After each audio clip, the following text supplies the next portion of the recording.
Jack Graham has 88 minutes to solve a crime. The sexual assault he commits. This is 88 Minutes on Stinker Madness. Stinker Madness. Stinker Madness. Stinker Madness. We got the Stinker Madness. I'm going to talk like this the whole podcast. Probably not, because it hurts my throat. Very bad. Very bad. Very bad movie. Very. If you don't know, that was my best. That was Al Pacino? Yes, I just stopped because I just realized, like, wow, don't even try to finish that one. That just sounds like total shit on a stick. I got to admit, that's one of the worst Al Pacinos I've ever heard. Yeah, I'm just not very good at impressions. It's Rob Lowe's Eric Roberts. Yeah. My sister Julia. This is Stinker Madness. This is a podcast about bad movies by bad movie lovers for bad movie lovers.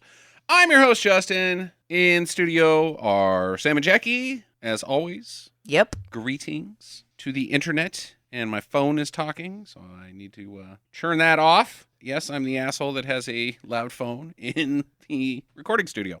It's classic faux pas podcasting right there. Somebody has to do it. What am I supposed to do? Have a conversation with this person? Oh, no, I'm doing a podcast right now. Yeah. Can't talk right now. No, I can't No, do we it. just started. We Just just started. 88 Minutes starring Al Pacino, Neil McDonough, Alicia Witt, Leelee Sobieski. Leelee Sobieski. The guy from Gotham, Ben something or other. Okay. Was it somebody else in it? Somebody shitty? Whoever plays the dean was drunk. Yes. They didn't do a good job with that. Oh, yeah. Amy Brenneman Amy Brenneman, yes. from Heat. A very dumb, poorly thought out, actually maybe overly thought out, because there's not very much story here. And it's surrounded by so much stupid things. Questionable, like, why the fuck would you even do that when making a film? It's 88 minutes of just bonkers filmmaking that's like, what the fuck? Maybe they got it into a test audience and it sucked. Mhm. Or the one producer's like, this is not exciting. Okay. So they went in and added, or that's what happened. The one producer says this is not exciting. So when they're supposed to be doing pickups, now they're reshooting scenes to add excitement. They're adding excitement in on the fly, rewriting things the day that they're shooting it. Then they do another rough cut, give it to a test audience, still not exciting enough. Third wave of, we need to patch some excitement, infuse some more excitement into this film, and that's where you get less things that would make sense because you're now at level 2 of added excitement. It would also explain why the treatment of Pacino's hair was so poor. His hair is out of control. And his skin, because he is different shades of orange throughout the movie. And sometimes he's just normal Pacino, but there's about 5 shots where he has a normal haircut and looks like a human. Other shots, it looks like a grenade exploded on the top of his head, and it didn't have explosives in it. It just had orange paint, and that orange paint made it onto his face. He looks awful. Awful. Well, I like how he has jet black hair in some shots, and then he's salt and pepper in others. Yes. And I noticed that when he's more salt and pepper, the bigger his hair gets. Yes. It rivals anything that Nick Cage has ever done as far as hair. Like, how's the hair in this one? Oh, it's ridiculous. Good. Then I'm in. But because of its changing lengths and appearance, it's almost like the hair is its own character. 3/4 of the way through the movie, I thought the hair was trying to kill him. I was like, the phone calls are coming from the top of your own head. Yeah, it's bananas. He's bananas. It's a cavalcade of terrible acting, and terrible dialogue, and terrible writing, and terrible action sequences. But let's get to the main thing. This is the most rapey movie I've ever seen. Or just like... by a major Hollywood star. It's a running joke as you turn the camera on, the sexual harassment's apparently off. There's a line that separates sexual harassment and sexual assault, and Al Pacino is standing on the finish line of sexual assault. Like, he's on the fine line now where it becomes rape from sexual assault. He goes out of his way. Usually, like, you can justify if you're a pervert on set, like, oops, sorry, I didn't mean to touch your boob because I tackled you. They're unavoidable because, you're so busty. Yeah. And then the lady goes, I never want to work with that guy again. He's a creep show.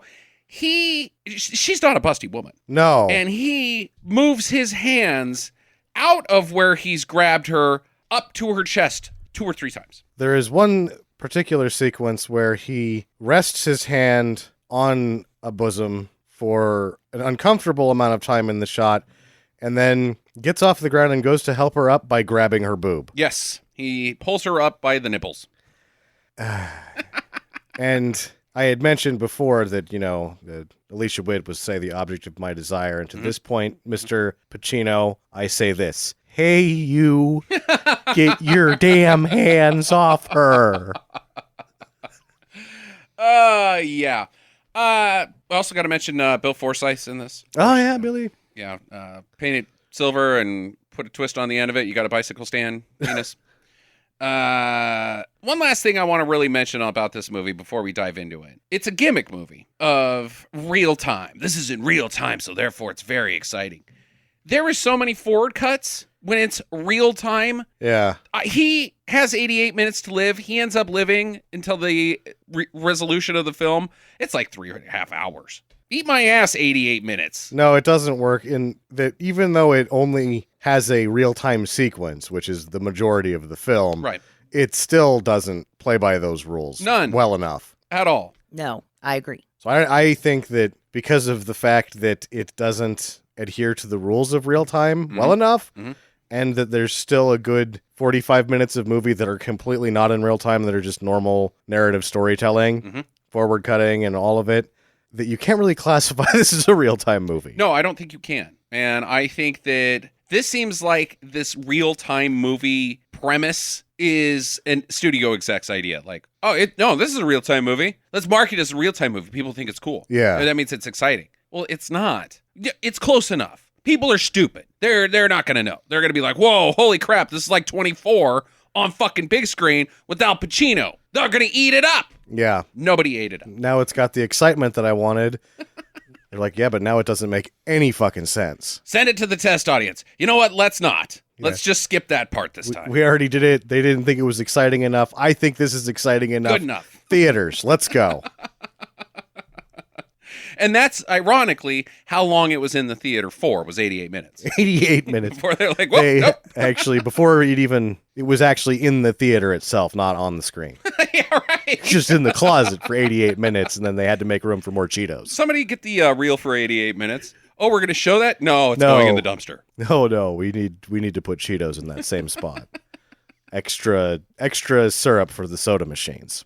What do they really do with those movies once they? The reels? Yeah. I don't know what they used to do. Now you just hit delete. Yeah, now it's all, there's still reels in some of them. Yeah. But like they go to the dollar. That's why the dollar theater gets them next, right? Mm-hmm. And that's why they're so beat up when they get to the dollar theater too. Yeah. Then I don't really know what happens. Sometimes they end up back at vaults. Sometimes they get small tours. Sometimes you can buy them. Yeah. And like certain theaters will sometimes reserve the right to buy them. And like that one that you didn't, the Fairview Drive-In used to show old movies that like they had a kind of a odd collection of reels.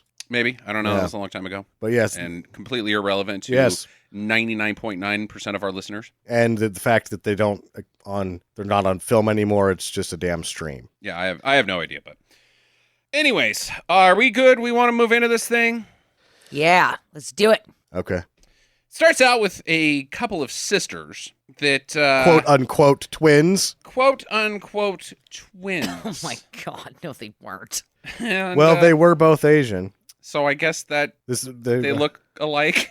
Yeah, whoever the exec on this thing is, like, oh, perfect, they're twins. Yep. No. No, they're not. They're just both Asian. That doesn't count. They look the same. They gotta be twins. They all look the same. Everybody in Asia's twin. What an asshole.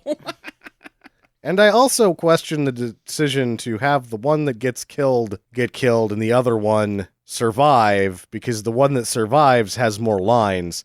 And you could tell that she was overdubbed with somebody else's voice because Yes. she screwed up all of her lines. Absolutely. So why not just switch them? I don't know. It makes no sense. Because they'd already shot him, and getting him up in that rigging was hard enough. So fuck it. They're playing. This is a 2007 movie. These Yes. girls live in an apartment by themselves. They've got a kitty cat, Yes. and they're obviously besties, and Twins. everything's going great with them. they're listening in the background to the Backstreet Boys. Is that who that was? Quit Playing Games with My Heart. Ooh. That was a song that was released in the year 2000. Well, it's still a good song, damn it. 7 years later, and you're like, you know what? These girls are Backstreet Boys girls. That's gonna get the audience into knowing how fresh and dope this movie is. It's Al Pacino's favorite band. Let's buy the Backstreet Boys. Nobody cares about fucking Backstreet Boys in 2007. No. Are you kidding me? Backstreet Boys? Yeah. It's probably the same studio that produced that record. That's like saying that a movie from 1991 would start out with fucking OEOEO. So Hanging Tough. the time frame then, when they say 7 years later, Oh shit, I'm an idiot. would make it 2014. So Takes place yeah, Oh. 7 years beforehand. So yeah, they this are- takes place in like 2000. Yeah, but I will then get back on it because adults didn't like Backstreet Boys. Only teenagers did, and these are adult women. How do you know? They're probably like 20. 20's pushing it for the Backstreet Boys. So I'm really glad that you brought that up, Jackie, because it's so easy to forget that this whole sequence takes place in the past. Because it's 7 years. A significant amount of time has passed. But let's finish up with these girls. One gets nabbed, strung up by her ankle, I guess. Yeah, he's hooked her. He's using climbing gear. What's the other one doing? Taking a shit or? She's sleeping. Sleeping. She's just sleeping. Okay. So, one, she's a heavy sleeper. Uh-huh. Two, this serial killer has done a shit job casing the place. And isn't he aren't they up high? Like on a high-rise apartment building? There are a few stories How up. the fuck did he get up there? He just uses the fire escape. Fire escape. Huh. That's very common. To when you're a murderer to use the fire escape, very common. It's like that in all the movies. I have. That's how they get in. Uh-huh. An old window, and they crowbar it open, and they just let themselves in. I usually just go through the front door. I mean, I don't do that at all when I murder people. I mean, I don't murder It's people. easier if you just make friends with them. Right. Yeah. Then you bury them in the backyard. Start a podcast with them. Yeah. Yeah, what a long con that would be. One of these days, I'll earn their trust. Oh. My terrible taste in film. Yeah. there's- But yeah, so you've got a lady who, and she's supposed to feed the cat. Mhm. Like, oh, feed the cat. If you've ever owned a cat, you just put the food out there and they eat it whenever they want. They're a fucking cat. They're not going to listen to you. She wants you to force feed this cat. So she's like, why isn't the kitty eating, wandering around in her underwear? Here, kitty, kitty, it's din time. Here, eat out of my palm. Well, meanwhile, the reason your cat's not eating is because you're stupid and your cat's outside. But then Idiot 2, the serial killer, enters to chain her up and cut her up, I guess. It seems to me like he kills her with one of those knitting tools. Yeah, It's like a pinwheel. It's a pinwheel. That's Yeah. what it is. She's murdered by a pinwheel. Well, he gets a scalpel out. as well, yeah. Oh my god, I couldn't tell that. This movie is shot so poorly, and it's like the same bad shooting as Blood Freak. It's all too fucking dark. I can't tell what's going on. He's rubbing a pinwheel over her leg, and then all of a sudden she's bleeding to death and going, "Ooh, I like it." Her death is an orgasm. It doesn't make sense. She makes the same sounds as I do. Yeah. Ooh! Hooga. Hooga hooga. I need my blanket. Yeah. This I just feel got terrible. real- Go away. This just got real weird. Don't look at me. Call a young priest and an old priest. Every time. Yeah. So she's dead.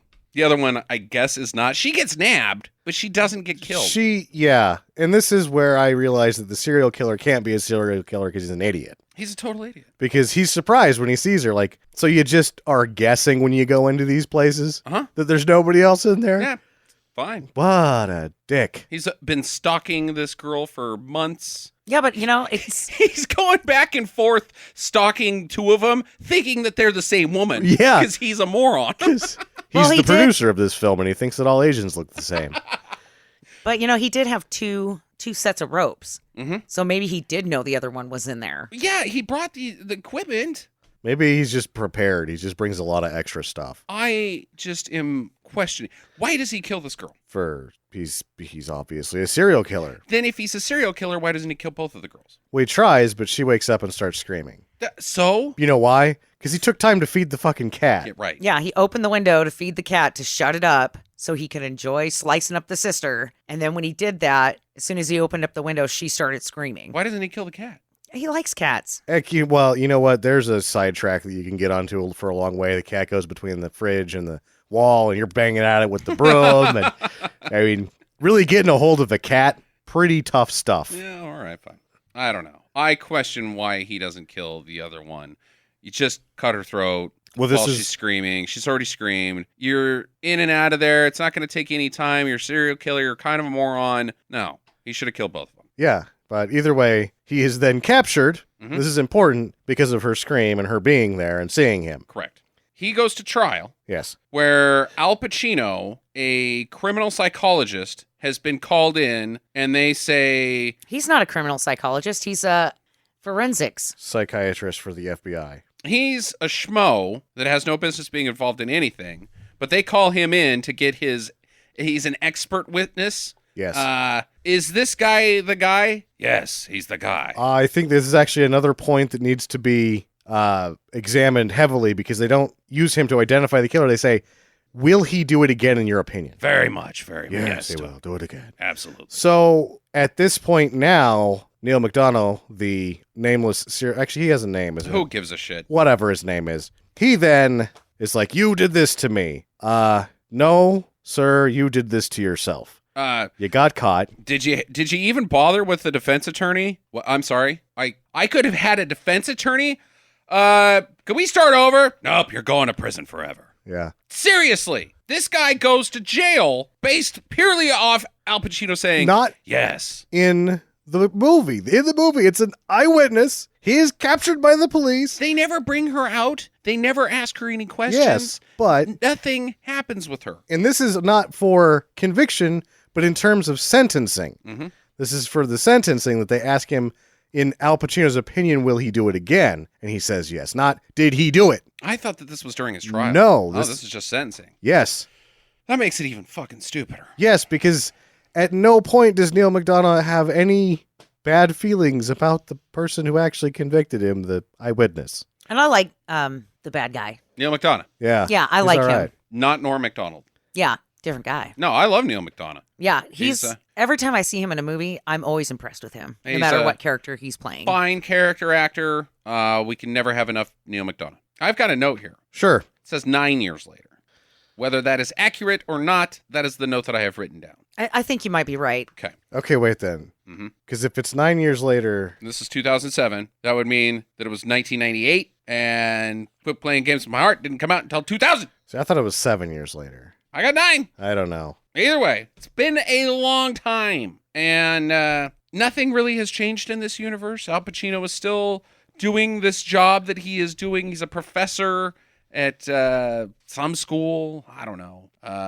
Still very involved with the police, and he's got this lady in his apartment who he's freshly banged. And It's not his apartment. her apartment. I think it's his apartment. No, it's not. That's how he knows where it is. No, he doesn't because he asks his secretary where it is. No, he says, does. I just need the phone number. I already know the address. Ah, Either way, he's at this place with what we later find out to be a hooker, an escort, and she is doing yoga toothbrushing, Naked. buck naked. yeah. So it's her place because she's fucking brushing her teeth. And checking her vag in the mirror. Who goes to a hooker's apartment to bang her? I don't know. That doesn't make any sense. You know what? I don't know anything about hookers, so fine. Fine, Whatever. but it seems like it wouldn't go this way. I And then she makes him If I was breakfast a too. And hooker- it's very nice. If I was a hooker, just by being smart, like, I am never taking a John to my apartment. Are you kidding me? They're going to come there all the time. Oh, they're going to come there all the time. They're going to show up randomly and be like, hey, I need to bang. Your pimp's not around. What if they fucking beat you up or something? No, don't take them back to your place. Especially this Al Pacino guy. Get a hotel room where your pimp's nearby. So if he needs to crack Well, I some don't think skulls, if you're he an can. escort, you have a pimp. Why not? What if you get beat up? You have to take a little bit of time off of work. Man, it's a dangerous job. Got to come prepared. You higher end clientele with the escorts. It's Al Pacino. He's fucking crazy. Yeah, Sam. but somebody paid for it a lot. She probably saw him when she was like double. Mm-hmm. Yeah. And a little extra for managing that hair explosion that he's got going on there. His alarm clock goes off. Her alarm clock. It's his cell phone. It's not a cell phone. It's a radio right next to the bed. And it's playing gangster rap. It is booty, booty, booty, booty everywhere Oh, is it? is the song. What? Well, she likes it. Okay, all right, fine. There's been a new murder. We need you, Al Pacino. Can you come meet some guys and they want to pick your brain because apparently this thing is very similar to the Nia McDonough murders of 1998/2000. Sure, I can be right down. So he comes down there to cop shop area, meets up with Bill Forsythe, who's a cop, one tough cop, and He has a lot of gel in his hair. so before my notes are so fucking confusing. Well, it's not really.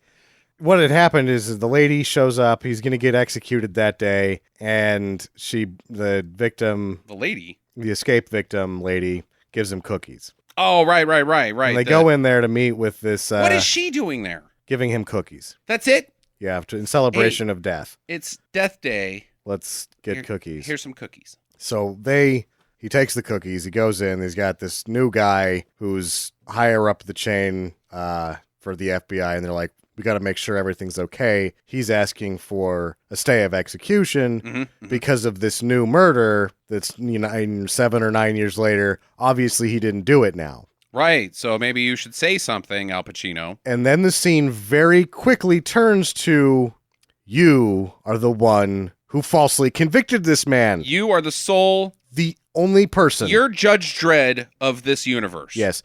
Although all you were legally brought in for is a forensic psychiatrist is to give your opinion on whether he is reformable, not whether he did it. Correct.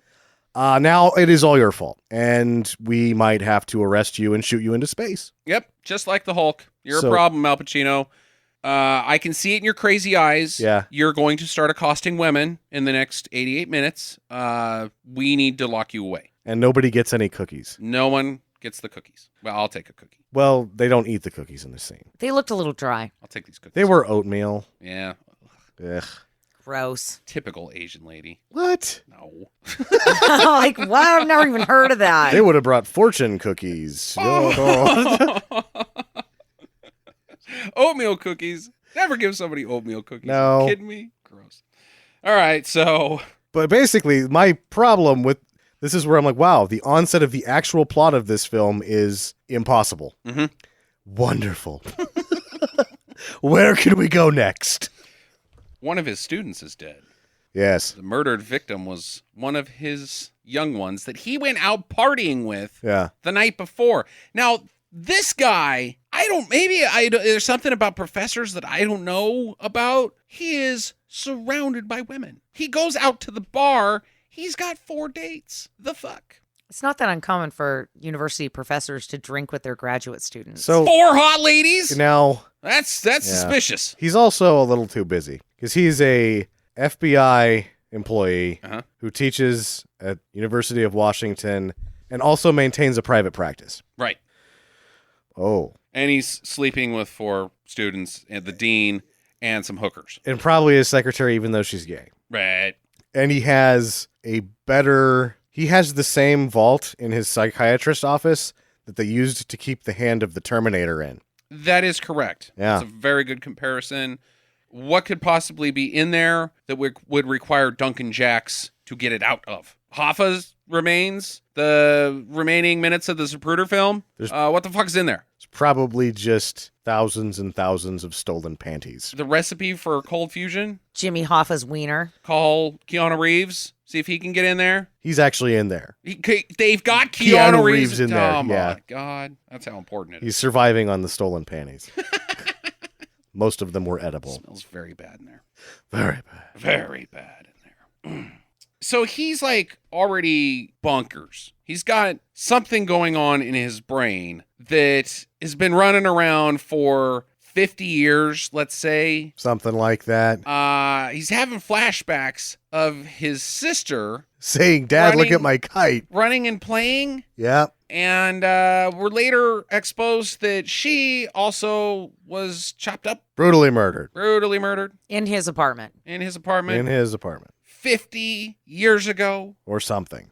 However old Al Pacino's character is in this Yeah. film. Let's call it 25. He's probably supposed to be like 32, but, you know, because that's how films work. Yeah. This very young man. All of this happening on my 37th birthday.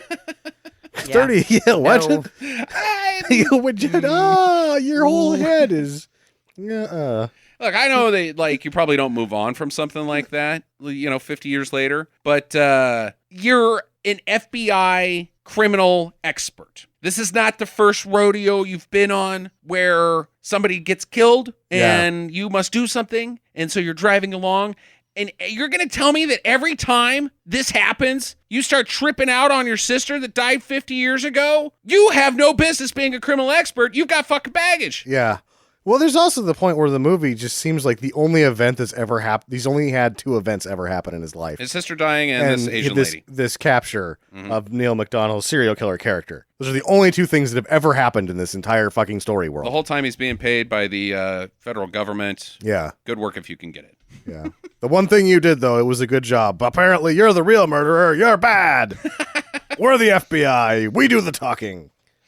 He gets a phone call. Bring. You've got 88 minutes to live, Buster. What? Who is this? Is this my tax accountant? Do this every time. TikTok, Doc. Yep. Which Neil McDonough did tell him. TikTok. Yeah. And, all right. Well, it must be some prank or something. He goes in to teach a class, and his hair is different. Why they're in a lecture hall? There's fucking 10 of them. Yeah. I don't know. It's Washington. The University of Washington has plenty of single classrooms. And they're law students, right? Yes. No. No, the one, Mike, is pre-med, and the other ones are undetermined. Why are they taking this class then? Because this, if I'm to guess what this class is some sort of criminal justice. Criminal psychology or something. Criminal psychology class is what I would put it. They're talking about serial killers. Yeah. Why serial killers do the things that they do. How you convict a serial killer. What it must take to convict a serial killer to prove mental illness in a court of law. Maybe it was Yeah. just a mental illness class, and he took it one step further. This is special ed. Identifying mental illnesses, and would- he was like, and serial killers totally fall into this, so we're Yeah. gonna have a whole freaking 6 months on that. Then we'll talk about something else for 2 months. Is this Art 101? Yeah, it would Yes. not. Sit down. It would not be uncommon for a professor to completely hijack a course in his own direction. That is not a unique situation at all. Well, and why does he keep? I'm gonna burn a question here. What do Sure. they keep talking about when they say you would have more students if you quit booting them out of the class? Like they're making it seem like this is a super elite class, and if you fuck up, he can just throw your ass out. That's how fucking awesome he is. That's not the way that college works. Yeah, I don't think so. I don't know. You can't just boot people out of a class Not in any experience I've had. unless they're smoking the J in the back. J. Oh, Jesus. White lady. Jay? The marijuana. Oh. I don't know what you jive talkers are on these days, but the J I hear is bad. Jam. Yeah, jam. Strawberry jam. Try it first. Very addictive. Yeah. So he calls his secretary and says, I'm getting a weird phone call. Run it through some sort of trace. And she does. And she's like, this is a burner phone. This is one of those phones you buy prepaid. Drug dealers use them all the time because they're untraceable. It's registered to this person. What? His sister. His dead sister. Okay, fine. Either way, it can't be registered to anybody. She says in the same breath that it can't be traced, but it's registered to this person. But wait, those 2 things can't be possible at the same time. That's the stupidest sentence ever put into a fucking film. Oh, good job. Yeah. Very good. You are registered.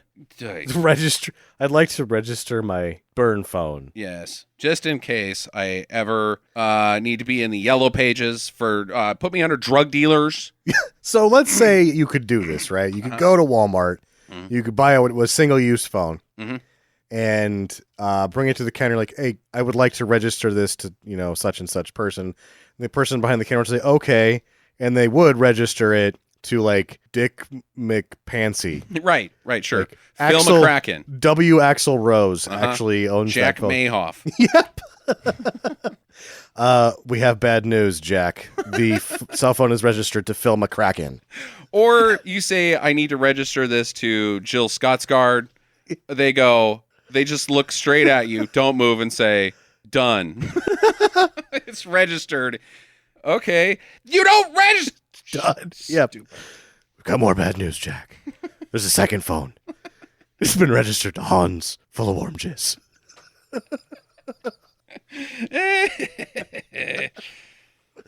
All right, so it's all bullshit. He's got no leads. The dean comes in. She's like, I don't mean to alarm anybody, but there's been a bomb threat. Everybody out.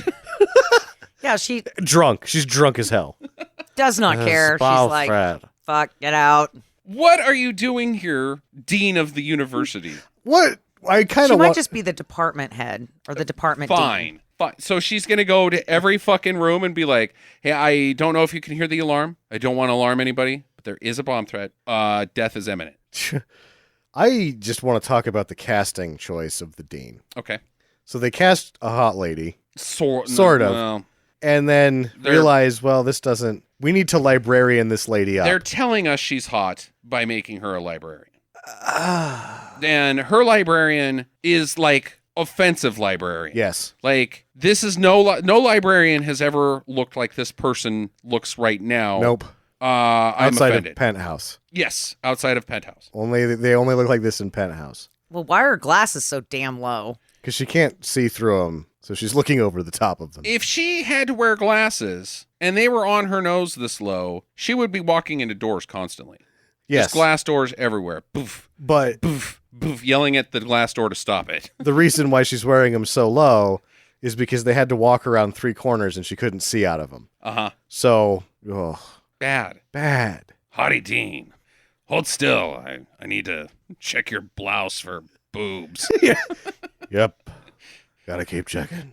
They're in there. I know they're in there someplace. Hold still. You can't fool me, Hans. He's got to... So gross. He's got a message on his projector, 76 minutes to live. Yep. Tick tock, which is like, again, going back to every time somebody leaves him a message about the timer.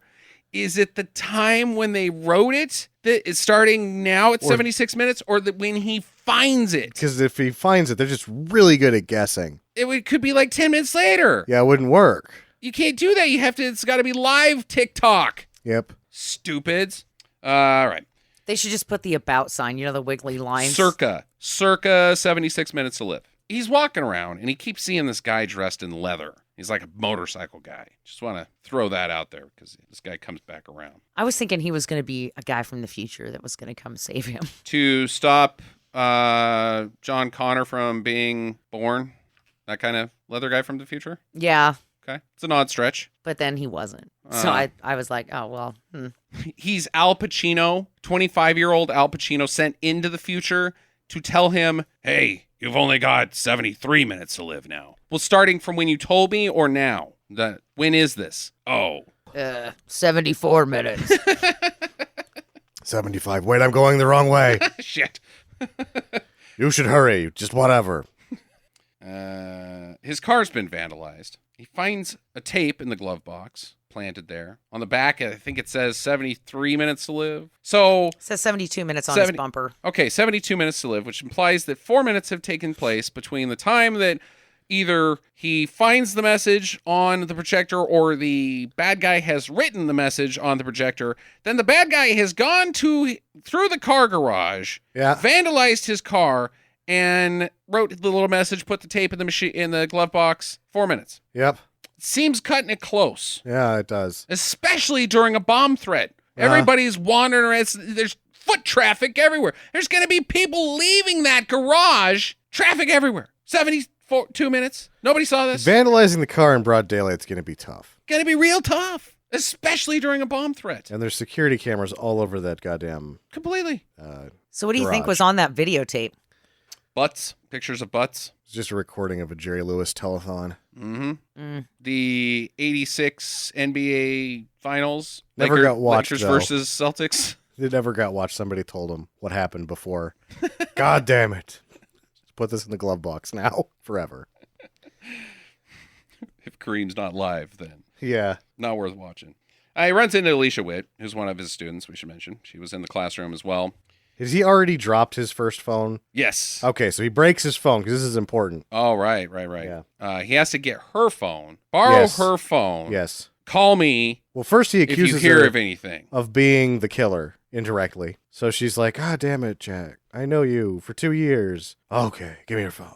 Then he takes her phone and she's like, call me on my BlackBerry because she has 2 phones. I don't know. She also works for the escort service. Maybe. 2 phones. Maybe that's why she's not so offended when he accosts her later. Her bosoms. Maybe he's putting a $5 into her front shirt pocket Every time. while getting a handful. Every day she would go back to her trailer and just pull out gobs of change. It's all just pennies and nickels. Oh, I made $1.36 today. Oh, God. So many hands for that $1.36. Nipple for a nickel. Oh. Either way, she's made of phones. She's made of phones. He also tells his secretary, call Alicia Witt's phone. Forward all my calls to her phone. Who? I'm sorry. Who the fuck are you talking about? What phone? No. I don't know her number. I don't even know who this person is. She's been the goddamn teacher's assistant for 2 years, and she works in the office. But he's telling Amy Brenneman, Yeah. his secretary at his private firm. Yeah, but she goes to the private firm. You see her there at some point. What is she doing there? I think she's an intern. I don't think she is. The thing is that it seems like she works for him all the time, and he has no idea who she is. None. That's kind of the way the movie plays out. Wait. Because every time he sees her without seeing her for 2 seconds, he's like, you're the one, you're the killer. And then, no, it's me still again. I work for you. Then they have all these conversations about life that would have happened at any point during the 2 years that she's worked for him. He sees this guy. Guy. His name. This is 2 movies in a row where a character's name is Guy. Yes. Now, this guy is on a bike. It's the leather guy. Guy LaForge. Guy LaForge. And this is also important because you realize at the point where he becomes Guy LaForge and they say it for the 3rd time, that most of the people in this movie only have full names, can only be spoke of in full names, and it's ridiculous. Yes. It's Guy LaForge. My crazy ex-boyfriend that I told you about 4 minutes ago. Guy LaForge. Guy LaForge. Is he really your ex-boyfriend? Yes. His name is Guy LaForge. Guy LaForge. No, he's not. I think he meant something more. All right, we were married at one point. And his name is Guy LaForge. Yep. So is your name Mrs. Guy LaForge? It would be if I was We're still married to Guy him. LaForge. But I'm not. I am no longer married to Guy LaForge. Therefore, I cannot be Mrs. Guy LaForge. We should stop talking about Guy LaForge. We're on the way to Sarah Pollard's apartment. Yes. Because everyone has a full name except, is it Tim, the guy that's in his class? Ben? Mike. Mike only gets Mike Mike. on the motorcycle. Everyone gets on a bike. full name, but Mike, I don't know what. who wants to be Quincy, I guess. He's questioning this whole thing. What's going down? I don't know. Is anything going down? Probably. He finds Leelee Sobieski in a stairwell. She has been beat up, quote unquote. He's like, oh, I got to go out there and get him. The bad guy. He's out there. I'll find him. And she says, get him. I bit his hand. Right. So he's going to have bloody hand. So Al Pacino's stopping everybody looking for bloody hands. Can't find a bloody hand anywhere. Takes her upstairs to the campus security, Yes. which looks like a precinct. The fucking Oh. campus security office and the campus security officers. Campus security at the University of Washington rivals the NSA. I am pretty sure that at some point, The Rock has played a character from this campus security office. Probably Schwarz played a couple of these guys at some point in his career. Stallone's played like 50 of them. Because these guys are not campus security, they're the Expendables. This is a very serious operation that they've got running. CBS's #1 show is based off of these guys. UW, CampSec. CSI, Washington. So all that, it would be a great show, hour long of just guy in a golf cart hassling stoners. What are you doing back there? I'm smoking a doob. Fuck you. I could report this. You could, but you're a dipshit. I could report this, but I'm not going to this time. I'm just gonna get back in my golf cart. Fuck you. You suck. You suck. Consider that a warning, sir. Wow, as he's getting a full soda thrown at him. Half No a banana. campus security office in the history of all colleges in America, on the planet Earth, in the galaxy, has ever been this awesome. No, it's usually about 10 people all together, not at once. Who may or may not also be students. Yeah, 10 people all together, not all at once. They have to work in shifts and share 2 golf carts. And their office is a coat closet. Yes. That is the Or- reality. A mobile home trailer. Could be a mobile home trailer. Could be a mobile unit. And their real job is to just call the fucking police. They're not this. No. This is the FBI. They have a conference room and interrogation rooms. What the fuck? Really? I think they might have guns. They probably have warheads. They might be packing some serious weaponry. They're ready to stop, anything at the drop of the hat at the university with drones. Like, the colonel has John Matrix on speed dial number 1. He's got these campus security guys on number 2. Yes. In case they need to go in and destroy an entire island of South American guerrilla fighters, call campus security. They can handle it. Oi, oi, oi. He meets Alicia Witt again. She's got a gun in her purse. So now he has to shake her down and question, make sure she's not having the trust conversation. Yes. It's like the third time they've had the trust conversation. What are you doing with this gun? You must be out to kill me. Let me fondle you. Yeah. Your breasts never lie. Let me put the seatbelt on you because you can't do it for yourself. Weird that the seatbelt isn't on yet. Well, I just got to get things ready. I got to get things ready first. He starts freaking out about this whole thing, chasing down all the leads. He, at one point, has 4 people on the phone at one time. He is constantly just, whenever he wants to have somebody on the phone, they're just there. This does not know how phones work because he never actually calls William Forsythe in one of them. He just says, "What do you think?" And all of a sudden you see William Forsythe in a desk with a sandwich. And the same thing with Amy Brenneman. She's just always on the phone with him, I guess. Always. She's just sitting on the other line, hoping. This is a 4-way conference call that he established 2 hours ago, and everybody's just sitting there. Is he going to say something? They're talking to each other about the football game last night. Oh, he's back. He's back. You know anything? No, I don't know anything, Al. Okay, I'll be back in a couple hours. Alicia Witt almost gets ran over by a fire engine. He dive tackles her, grabs her boobs. But yeah, dive tackles her by her boobs, holds her down by her boobs, and helps her up with her boobs. Yep. He's famous. He doesn't need to ask. Camera's on. Camera's on. It's all part of the scene. Just get into character, Alicia Witt. Stop slapping my hands off your breasts. There is a point in this film where I completely lose myself inside of it. Oh, really? There is so much banana business going on that I can't even keep up mentally with what takes place because none of it matters. Is it when he gets into his apartment? Sure. Okay. I just start going into the film and I'm like, this is gloriously stupid.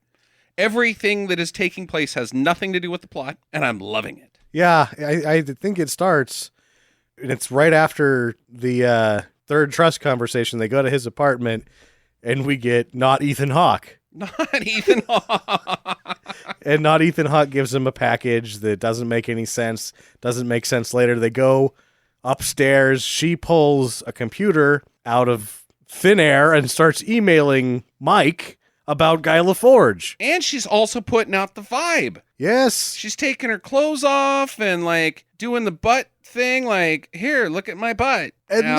then goes poop. And then disappears for 10 minutes inside of his apartment. She's pooping. I think she's pooping. There's nothing else she'd be doing. We saw her send the email. She's closed the computer, set it back wherever she found it. Yeah. And then disappears inside of his apartment into the bathroom. The TV comes on its own. Neil McDonough is on TV. He's being interviewed for 3 hours in a live interview by MSNBC because it's Death Day. And he's like, it's this Al Pacino guy. I don't even need to be here right now. This is bullshit. Yeah. It's him. He's the guy, not me, who got caught red fucking handed. Everything he's ever said is a lie. Yep. He's the killer. It was him. It's probably... it's Russia's involved somehow, I believe. It's all a major conspiracy. Very major conspiracy. He But knows where Hoffa mostly is. just Al Pacino. He has Keanu Reeves in a secure location. Yep. For hours, he's Yeah. been on the television. No! So Al Pacino puts in this tape, I think, into his little recording machine. And it's a recording of his sister leaving an answering machine message to help her. I guess. Now, this took place I don't know when. 50 fucking years ago. The recording doesn't make... They never at any point try to explain why it was recorded. And beyond having a recording of it, completely disacknowledge that there's a recording of it other than this scene. I don't think that they had answering machines back then, Sam. It's not an answering machine. It was a cassette tape. It was a Walkman. I understand that. She is calling and saying, will somebody please pick up? Help me pick up. I'm going to get hurt. The only way she could have left this message is if she called and left it on an answering machine. It didn't seem like it was an answering machine message to me, but whatever. Either way. Then what else was it? Who is she calling? Who is she sending this message, this plea to, Sam? I thought it was just that the killer was recording what he was doing. He was telling her so that he could hear later. Tell your family, hey, help me. Exactly. Help me, family. It was either way, outside of the recording and him listening to it in this scene and talking about it only exists, the film disacknowledges this happening either side of it completely. Completely. He's all right, well, this is what I'm gonna do. I'm gonna call this Neil McDonough guy, and I'm gonna tell him on the air that he's an asshole. Yeah, to put the brass on him. Amy Brenneman, get me on the line with MSNBC. And then they cut to a shot of William Forsythe, who I'm like, that's not MSNBC. But then I realize what they're doing here is going, he's still on the phone with him, so you know. What? This is now a 5-way conference call because now Neil McDonough is in on it. And I think that the dean is actually on the line, too. I think she's just sitting there hoping that her university doesn't get exploded. So Al Pacino gives him his typical Al Pacino, it's not me that sucks, it's you that sucks. I know you are, but what am I? Yeah. He does his yelling. You're glue, I'm rubber. Yeah. But he does his Al Pacino yelling sequence in this. His, in every movie. Yeah. This is the one. So we'll skip that. The Guy LaForge comes to the door. Hey, open up. I know you're in there, Alicia Witt, and I want to bang. Get away from this creepy old guy. I think that's why he's there. Why else is he there? How does he know that she's there? What the fuck? Doesn't matter. Open the door. Guy LaForge gets shot and he's dead. Well, we never really established if he died, right? And not really. No, we don't. He got winged. shot like maybe 2-3 times and then fell down the stairs. And she's like, Guy LaForge has been shot. Guy LaForge has been shot. And apparently Guy just follows her around and protects her even though they're not married anymore. And then she said before that he beat her, so I just don't get... Guy LaForge makes no sense. He's a question mark. Yeah. You know what's a question mark as well? There's smoke and alarms going off. Yeah. Now. What? Well, the person who shot Guy LaForge has obviously planted some incendiaries. Yes. That's what the firemen say at the bottom of this, in case we're confused. I also like that the firemen who tell us that that's what's happening when Al Pacino finds an older woman in the stairwell and is bringing her downstairs to get her out of the building. Mm-hmm. They're like, we'll take her from here. And then they don't take her outside. She was already outside. No, it was in the lobby. They were still like 30 feet from being outside. The firemen were like, here, let's keep this lady in here. Push her down an elevator shaft. Yeah, the building's evacuated. Fire trucks come in hot. He rapes her again. He then gets a taxi. This is fun. And he confesses in the cab to her about his sister and his past and that she was murdered and that the killer gave her 88 minutes to live or something like that. No, it took the killer 88 minutes to hack up her body. Oh, okay. All right. How does he know that? Because the killer said that. Yeah. So he started a clock? How does the killer know it? Yeah, you're hacking up, person. I guess he was on the clock. I started at 12:04. He probably has a stopwatch if he's that meticulous. He's like, I got to get a stopwatch out. He's like, ready, go. I think that you're probably So if you're a stupid. serial killer, actually, I would think that you would be very conscious of time in every scenario because you have to get away with things and everything takes time. 88 minutes seems like a very long time. Yeah. Maybe that's how long it takes for the smell to start leaking out. I don't know. It only took the guy in Fargo about 4 minutes to throw her in the wood chipper. Correct. But not everybody's got a wood chipper. I mean, this is a big city. Yeah. Somebody's going to ask you, why do you have a wood chipper in your apartment? And you're just going to have to go, it's an antique. Now, here's the thing. I'm using it as a coffee table. My understanding about serial killers, Sure. they're not really in it for the gore. They're in it for the murder. It does not take 88 minutes for them to get their jollies, for this girl to die. That's Sure. the only thing that they're in it for, really, Huh. is the torture, the taking someone's life, watching their life fade away through their eyes and creepy shit like that. If she's been hacked to bits, Uh-huh. she did not take 88 minutes to die. So then he's just dinking around is all he's doing. Sure. That's not a good Well, serial killer. no. You're going to get caught. He did. Yes. But I think it's odd that you get hung up on that part of the scene where I get hung up on the part of the scene that the cab driver gets out of the back of the cab. Correct. Just so that he's not in the shot during this conversation. That is right. It's like, I'm just going to fuck off for a minute. So I'm not back here going, hey, what's going on, guys? During this heartfelt conversation. They take the cab. They drive the cab. The cab is in the car with them, but he's not driving. Al Pacino was driving the fucking cab. cabbie. Yeah. What the fuck? He says he wants to drive. So what? No, you're not driving my fucking car. Are you kidding me? Get your own fucking car. You pay me to drive you, then you fuck off. Yeah. Anyways, here's your stop. It's a dead hooker's apartment. Get out. Pay me the $16.24 that you owe me, plus tip, please. And have a nice day. They go upstairs to the hooker's apartment, and now they're both packing fucking heat. Yes. And they're like David Caruso going No. into this apartment. You've got a psychiatrist and a TA, and they're ready for action. Fire Team Delta. This would end with one of them or both, most likely both of them getting shot by each other. Yes, absolutely. Like there would be a cat would walk around a corner and they would instantly look at each other and pull the trigger and die. Mm-hmm. Well, the hooker's dead. Strung up. In Surprise, the same surprise. weird way. Yeah. Yeah. But then his credit card receipt is sitting there, Uh-huh. Forged. forged. But how did they get his credit card? Do you think it was forged by Guy LaForge? Ooh. No, even though his last name's LaForge. Maybe that's how he's been paying. He's not using cash for the hooker. He swipes his debit card down her butt crack. He didn't know she was a hooker. He checked her credit twice anyway. How does he not know she's a hooker? If you have sex with a hooker, you must then pay them, She was which prepaid. then makes... Somebody paid her to have sex with him. Oh. Yeah. Oh. Yeah. So, it's kind of like when you got a loser friend and you're like, look, just give him a handy. Here's $50. $50 for a hand job? I don't know. Yeah, me neither. Actually, don't either. it could cost that much. I don't know. No fucking clue. The dean calls and wants to meet him.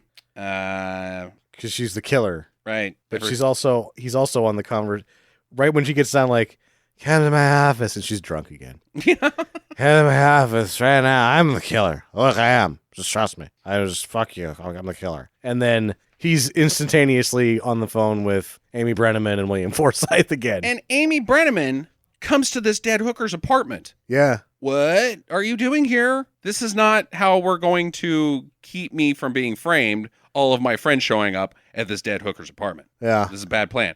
And she's like, so I didn't tell you, but kind of made out with Leelee Sobieski last night. Let her into the vault. Yeah, my bad. About 6 weeks ago. Yeah, whatever. I was drunk. I've been drunk this whole time. Not as drunk as the dean. Yeah, and I made out with her too. Hey, me too. She didn't know it, though. I was drunk. Very drunk. He leaves, and Bill Forsythe's like, I'm going to arrest you, Buster. You're the guy. Your spooge was in a lady. That dead lady. Your spooge is all over town. Your DNA is everywhere. I got you this time, friend. Friend, yeah. And he's very confused by it. And Al Pacino's putting out this, like, cockamamie conspiracy theory that is the truth of the film. And the whole thing is not going well for him. And finally, Forsythe pulls the gun. He's like, I'm going to shoot you. I'm going to shoot. He's like, don't point the gun at me. And looks into his eyes and he's like, I was just going to sync our watches. And then so Forsythe like, okay, wait, that's really awesome. Dude, I've never Like, done that I've before. never done that. And I kind of don't care if you really did to do it because I know where you're going to be. That's like what those Delta Force guys do. And we are we're gonna fucking do this. We're gonna sync our watches. I saw Charlie Sheen do this in a movie one time. It's that cool. They do it in the Delta Force. Yeah, Navy SEALs, Charlie Sheen. All of it. I always, oh my God. I don't care if you're the murderer. Let's do this. Let's do this now. Yeah. High five. Syncing watches. Big elbows. Bro time. Big guy, little guy, both yelling actors, team watch sync. Oh, Go. brother. So They don't need their watches to be fucking synced either. They both just need to go to the same place, and they don't do that. They kind of do. It doesn't make any sense. you know who else goes to the same place? The cab driver, because he's still in the fucking car. He Al gets Pacino back gives in. him a drive to campus. Yes. Here, let me take you to campus. Let me take Cabby. you to campus. So now Alicia Witt does the same thing that the dean just did, because apparently the dean wasn't urgent enough, and she was too drunk to get the message across. So now Alicia Witt's doing it. It was me. I'm the one-armed man. Yeah. Come get me. He has this weird, dumb standoff with Mike in his office. Yeah, because now I'm going to burn a question here. Because Jackie said so, and I remember it too, that he's a med student. Okay. So does he want to be fucking Quincy? Because he's really trying to solve this crime through the whole thing. I have no fucking idea. Or what was the guy that Dick Van Dyke played, where he was the doctor that always solved crimes when he wasn't supposed to be? Oh, God, what was that called? Diagnosis Murder. Yeah, Diagnosis Murder. But yeah, what is he? He's freelancing. Yes. Yeah, this was a very not needed scene. Murder he wrote for his thesis. He's a not needed character. No, absolutely not. Because all he does... Actually, most of them are. Yeah, no, they don't need any of these people. No, I don't know. He runs across campus and he goes in this building. I guess it's like the dean's building, or I don't know what building it is. And she's up like 5 stories up. 7 stories up, strung upside down. And he tries to use the elevator, but then uses the stairs, but then tries to use the elevator, but then uses... And all I can figure is that they're just like out. We got to fill now. we got to get to this time because he's got nothing. Yeah. Let's just get a sequence of him going up and downstairs. We've screwed up. We went over before, but I think if anyone's timing it, maybe we're back. We just need to fill here for about 3 minutes of him running around. So dumb. And he gets up there, and surprise, surprise, the whole time is fucking Leelee Sobieski. And she's got Alicia Witt tied up. She's dressed like Guy LaForge, Yeah. which doesn't make any sense. And bless her heart, she stinks. Oh, yeah, she's awful. She stinks so bad. They tried to make her sexy town in this scene. Oh, I understand. I get why she's on screen. I'm not a real big fan of her visually, but I get it. She's blonde. She's got big boobs, whatever. She stinks at acting, and she has always stunk at acting. Name one time Leelee Sobieski did a good job. The Lake House. Nope. My birthday I didn't party. see it. Nope, she stinks. My birthday party? She showed up to your birthday party? Yeah, don't you remember that? Oh, I don't. Was I drunk? Yeah. Okay. She did some Hamlet and then left. Hamlet? To be or not to be, because she's always trying to like be very dramatic and passionate, and she overacts every time, and she does here. Yeah. Like, oh, you thought you could get away with it? Boo, boo, boo, boo, Al Pacino. You suck. Are you in love with him? No. That's ridiculous. Oh my God. Like, no. But yeah. Which I guess we could really spend another hour trying to like figure out whether her character would actually do any of this, because there would be no reason to. She is claiming that she has framed Al Pacino so that he would either be forced to say that Neil McDonough is awesome or blow his credibility as a criminal expert, and thus get Neil McDonough a pardon or a release from being zapped in the chair. Correct? Yes. Okay. But All right. apparently in his own vault, there was paperwork that said number one of his threats was this person who was on his legal defense team that is in his class. They never put any of that together. No. Let's get back to that. Okay. Bill Forsythe comes in. He shoots Leelee. She falls dead to the ground. Stupid Al Pacino grabs this rope, saves his dean. Drops. It's dumb. It's dumb. It's a dumb sequence. Neil McDonough calls, and he's like, gotcha, Al Pacino. And Al Pacino's like, nope, I got you, you motherfucker. Yep. You're gonna die. You're gonna fry, you piece of human shit. Yep. How's your mom, by the way? And then hand grenades the phone. he chucks the fuck you. And it's like this slow motion, half speed, like, wow, the world Whoa. is magical again. And he's throwing a phone, which He's is stupid. chucking the phone like Take that phone. like it's gonna explode into fireworks. Like America. They had to actually add post-production pieces of the phone coming off, which looked terrible, just because the actual phone hitting the tile was anticlimactic, I guess. Because when you throw a phone, nothing fucking happens. No, they usually don't fall apart like that. You pick it up and go, fuck my screen. Yep. Yeah, you gotta take that one inside, downstairs, into the restroom and dump it in the urinal and piss on it. Yeah. Then you've told him, hey Neil, I'm pissing on this phone. that Unless you're you put him talking on speaker and just start peeing Yeah, on him. if you want to really get the message to him, you put the phone in a blender. Ooh. And you break it up a little bit, and then you piss in the blender, and then you have somebody else. Then you drink it. Then you told him. Recording this. No. Oh. You blend it up real nice, and then you dump it on a headshot of him. Ooh. Take that, mister. All right, so let's ask this question that we bring up about Leelee Sobieski. She was on Neil McDonough's defense team. Apparently, she had a different haircut. She is an attorney, Yes. and now she's in college. She went back to pretend so that she could Get back. at, Can you go back to college like that? Anytime you want. yeah, Especially dude. if you change your name. But wouldn't they be like, hey, you've already passed the bar. So let's you're an say- attorney. What are you no, taking these classes she for? changed Wouldn't she her- come up on radar at some point and be like, hey, Yeah, she did in his office, but then they just put it in a drawer. okay. I never looked in that drawer. The high threat risk drawer. Look in there now that we're already in trouble. Yep, can't. she's in there. I forgot the code. That's what happens in this movie is like, yep, she's there right here this whole time, right in front of us. We should look in this drawer more often. I can never remember how to get into it. Why did we make this thing so complex? The Terminator's hands in one of the drawers. I can never remember. We got to have two keys turned at the same time and handprint scanning and retina recognition. And even then, if Keanu Reeves doesn't let us in, we're not getting in. All right, next question.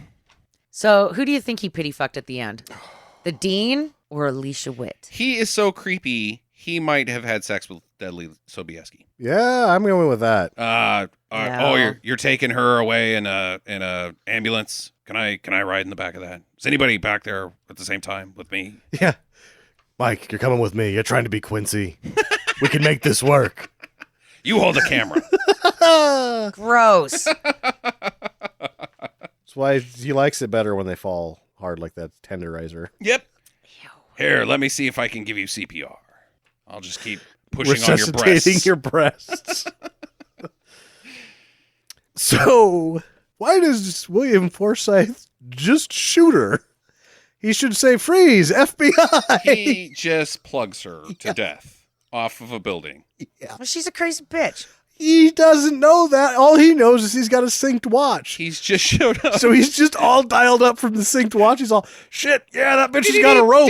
Bam, bam. The alarm And then goes he off. flashes the watch like, yeah, we're still watch bros. I just shot that person. It's a really long shot for a 9mm through glass as well. I don't think he Two could actually- buildings. Yeah, I don't think he could even make this shot. No. Yeah. I want to ask a follow-up question from our Prelude episode. Okay.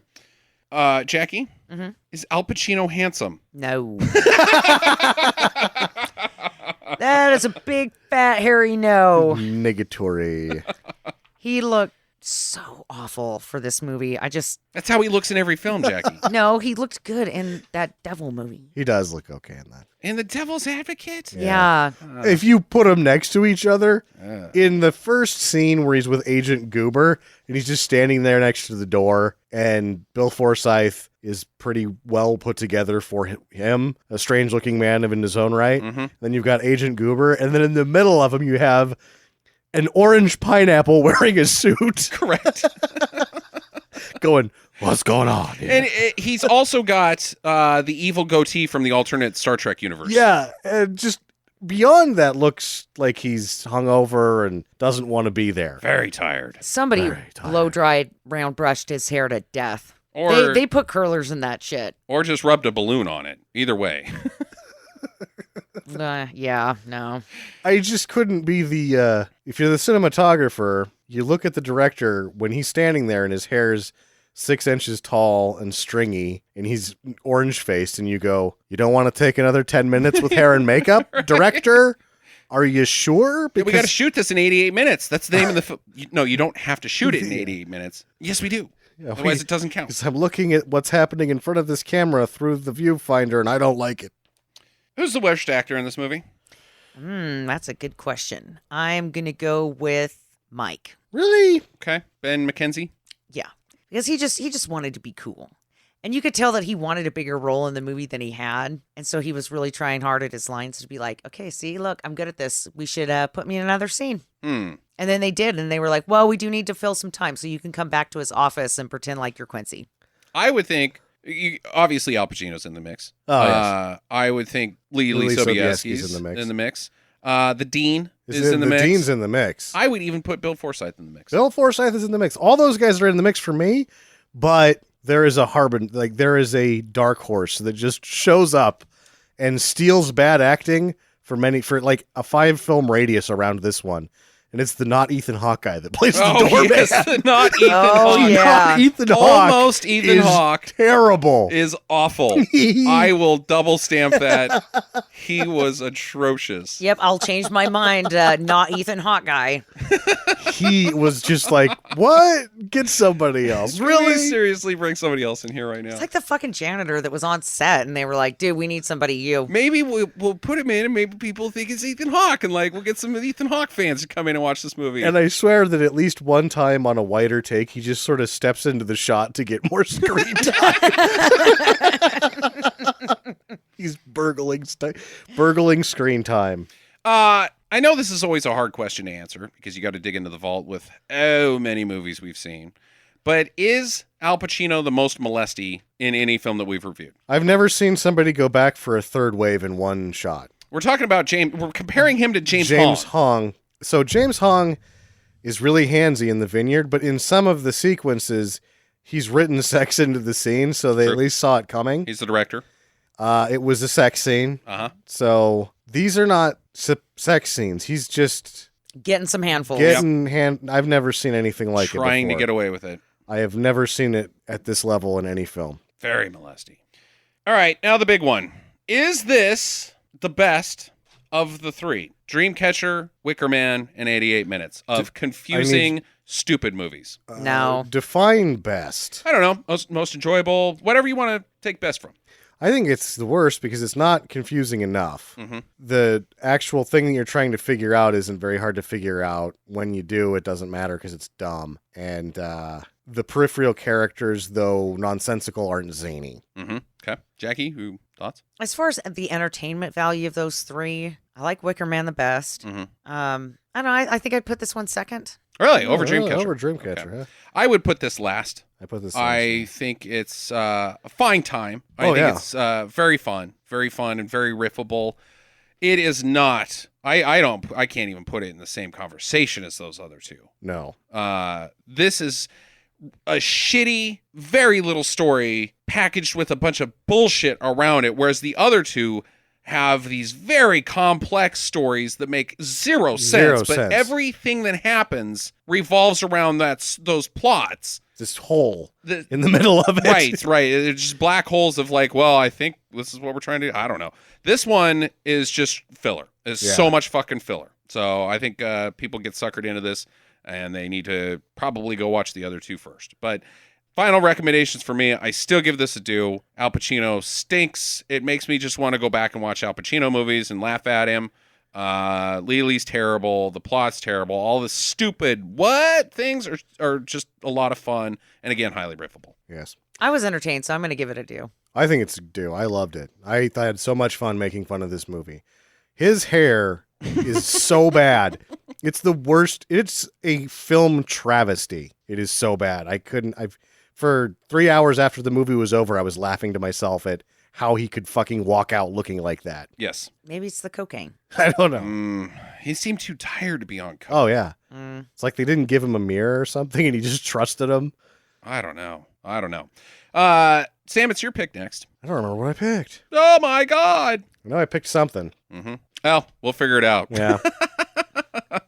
We'll see you guys. I think it's a risque one. I think that I've chosen a film that is I'm taking a chance this week. We haven't had a booby movie in a long time, so I don't think it's a booby movie, not risque. Like risky as in it might just not be a good movie. okay, all right. We'll see what it is. Come back to us on Friday. Enjoy your week, and in the meantime, get to the chop. Visit us at www.stinkermadness.com. Follow Stinker Madness on Twitter at Stinker Madness. Please rate and review us on iTunes and Stitcher. Thank you for listening, and get to the chopper.